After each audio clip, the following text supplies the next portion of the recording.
Praise the lord. Welcome to showers of blessing. దేవుని కృపలో భద్రపరచబడి నూతన దినంలో ప్రవేశించాం. ఈనాటి దేవుని వాగ్దానం. ఆయన వారి కన్నుల ప్రతి బాష్ప బిందువును తుడిచివేయును. He will wipe every tear from their eyes. ప్రకటన గ్రంథం 21వ అధ్యాయం 4వ వచనం. Praise God. ఈ నూతన దినములో దేవుడు మీ కొరకు సిద్ధపరిచిన ప్రతి దీవెన ఆకాశపు వాకిళ్లు విప్పి మీ మీద కుమ్మరించునుగాక. మరి ఒక నూతన దినాన్ని ఆరంభిస్తున్న నేపథ్యంలో ప్రేమ కలిగిన వాగ్దానము ద్వారా దేవుడు మనల్ని దర్శిస్తూ ఉన్నాడు. ప్రతి ఒక్కరికి ఒక అంతర్గత తపన ఒకటి ఉంటుంది ప్రతి జీవితంలో. బాధలు లేని జీవితం, సంతోషం కలిగినటువంటి జీవితం, కన్నీళ్లు లేనటువంటి జీవితం మనకు కావాలి అని ఆశపడతాం. కానీ వాస్తవం ఏమంటే మనం పుట్టుకతోనే కన్నీళ్లను అనుభవిస్తాం. చిన్న శిశువు పుట్టిన క్షణం నుండే ఏడుపుతో మొదలవుతుంది. ఇది మన లోక జీవితంలో సత్యం సుమా. దినాలు గడుస్తూ ప్రయాణం కొనసాగుతున్న కొలది ఈ లోకంలో ఎన్నో కన్నీళ్లతో మన జీవితం నిండుతుంది. కన్నీళ్లు మన బలహీనతలకు సూచనలు కాదు, కానీ అవి మనసులోని లోతైన బాధలు, ఆకాంక్షలు మరియు త్యాగాలకి ప్రతీకగా ఉన్నాయి. దేవుడు తన ప్రజలకు ఒక అద్భుతమైన వాగ్దానాన్ని ఇస్తున్నాడు. ఈ నూతన దినములో ఆ వాగ్దానము ద్వారా మనల్ని దర్శిస్తున్నాడు. ఆయన వారి కన్నుల ప్రతి బాష్ప బిందువును తుడిచివేయును అని. ఈ లోకంలో మనం అనుభవిస్తున్న ప్రతి బాధ, ప్రతి కష్టం, ప్రతి కన్నీరు, ఇవన్నీ ఒక పరిమితి వరకు మాత్రమే, ఇవి తాత్కాలికమే. కానీ నూతన ఆకాశములో, నూతన భూమిలో, దేవుని సన్నిధిలో కన్నీళ్లు అసలు ఉండవని దేవుడు మాట్లాడుతూ ఉన్నాడు. మన అనుభవాల్లోనికి తరచి చూస్తే, త్రొంగి చూస్తే అసలు ఈ కన్నీళ్లు ఎందుకు వస్తాయని ఆలోచన చేసినప్పుడు మనకు దగ్గరైన వారు, మనం ప్రేమించేవారు మన మనస్సును నొప్పిస్తే మనకు కన్నీళ్ళు వస్తాయి. ద్రోహం చేస్తే కన్నీళ్ళు వస్తాయి. అలాగే అవకాశాలు లేకపోవటం, వైఫల్యాలు, నష్టాలు, ఇవన్నీ కూడా నీకు కన్నీళ్లు కూడా తెప్పిస్తాయి. మనకిష్టమైన వారు, మనం బాగా ప్రేమించిన వారు మనకు దూరం అయితే వారి మరణం మనకు కన్నీళ్లు తెప్పిస్తుంది. అంత మాత్రమే కాదు, కానీ పాపము వలన మన తప్పులు, మన బలహీనతలు మనల్ని రోధింపచేస్తాయి.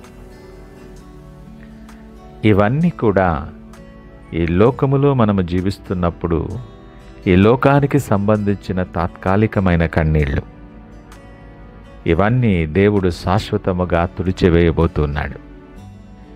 చాలాసార్లు ఉబికి వస్తున్న కన్నీళ్లను దాచాలని చాలా ప్రయత్నం చేస్తాం. ఆయన మన కన్నీళ్లను ఎరిగినటువంటి వాడు. మన గుండె లోతుల్లోని ప్రతి బాష్ప బిందువును ఆయన గమనిస్తున్నాడు. ఈ వాగ్దానం ప్రజలందరికీ ఇచ్చిన వాగ్దానమైన వారి కన్నీళ్లను తుడిచివేస్తాను అన్నాడు. అంటే వారిలో నీవు, నేను కూడా ఉన్నాం.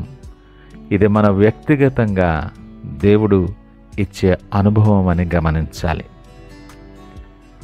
ఒక తండ్రి తన చిన్న కుమార్తె బలహీనమై రోధిస్తూ ఉన్నప్పుడు అతడు కేవలం దూరం నుండి చూస్తూ ఉండిపోడు.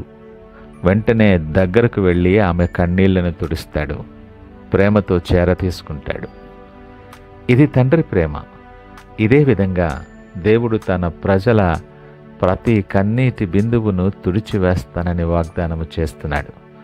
కేవలం భవిష్యత్తులో మాత్రమే కాదు, ఇప్పుడు కూడా నీ ప్రతి కన్నీటి బాష్ప బిందువును ఆయన తుడిచివేస్తాడు. మన కన్నీటిని నిర్లక్ష్యము చేసే దేవుడు కాదు. మన కన్నీళ్ళన్నీ రికార్డు చేస్తాడు. నీవు నా కన్నీళ్లను కవిలలో ఉంచుతివని దావీదు మాట్లాడతాడు. చివరికి వాటిని శాశ్వతంగా తుడిచివేసేటటువంటి ప్రేమపూర్వకమైన వాగ్దానం. ఈ మాటలు వింటున్న ప్రియ దేవుని జనాంగమా, దేవుడు ఇచ్చేటటువంటి ఈ వాగ్దానాన్ని సంపూర్ణముగా మన జీవితంలో అనుభవించాలి అంటే, ఈ వాగ్దానపు ఫలితాన్ని మనం పొందుకోవాలి అంటే ఒకసారి మనం ఆత్మ పరిశీలన చేసుకోవాలి. నీ ఆత్మీయ స్థితి ఏ రకంగా ఉంది? కన్నీళ్ళకి ఎవరూ అతీతం కాదు. కానీ ఈరోజు ఆలోచన చేద్దాం. నేనింకా పాపంలోనే కన్నీళ్లు పెడుతున్నానా? లోక సంబంధమైన అవసరాల కొరకే నేను కన్నీళ్లు కారుస్తున్నానా? నా కన్నీళ్లు దేవుని సన్నిధిలోనా లేదా లోకంలోనే నేను కన్నీరు కారుస్తున్నానా? ఆలోచన చేద్దాం. మన కన్నీళ్లు దేవుని సన్నిధిలో ప్రవహిస్తే అవి వృధా కావు. అవి శాశ్వతమైన ఆనందముగా మార్చబడతాయి. ప్రతి కన్నీటి బాష్ప బిందువును తుడిచి నీ దుఃఖమును నాట్యముగా మార్చగలిగిన సమర్థుడు నీతో సూటిగా మాట్లాడుతున్నాడు ఈ ఉదయకాలం. ఈ వాగ్దానం మనకిచ్చే ధైర్యమేమనగా, ఈరోజు మనం ఎదుర్కొనే బాధలు శాశ్వతం కావు. మన కన్నీళ్లకు ఒక ముగింపు ఉంది. లేఖనమంటుంది, సాయంకాలము ఏడ్పు వచ్చి రాత్రికాలముండినను ఉదయకాలమున సంతోషము కలుగునని. క్రీస్తులో ఉన్న వారికి ఈ వాగ్దానము నెరవేర్చబడుతుంది.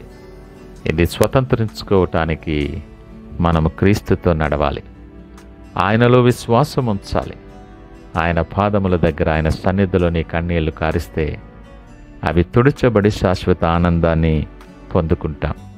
ఆ ప్రకారముగా మనము సిద్ధపడి నీ భారాన్ని సమస్తాన్ని ఆయన వైపు చూస్తూ నీ ప్రతి కన్నీటి బాష్ప బిందువుని ఆయన ముందు ఉంచి ప్రార్థనతో ఈ దినాన్ని ఆరంభిద్దామా? ప్రార్థించుకుందాం.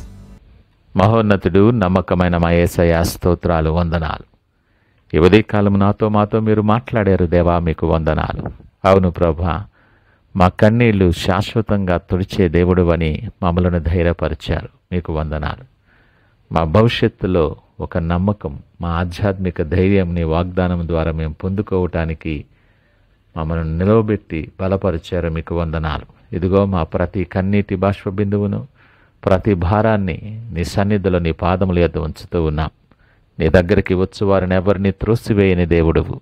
నీ ప్రేమ చేత, నీ కృప చేత మా ప్రతి కన్నీటి బాష్ప బిందువుని తుడిచి నిత్యమైన ఆనందాన్ని, సంతోషాన్ని మాకు అనుగ్రహించి మీకు మహిమకరముగా, అనేక మందికి దీవెనకరముగా నిలవబెట్టుకోమని సకల మహిమ, ఘనత, ప్రభావాలు మీకే ఆరోపిస్తూ యేసు పరిశుద్ధ నామమున అడుగుచున్నాం తండ్రి. ఆమేన్. God bless you.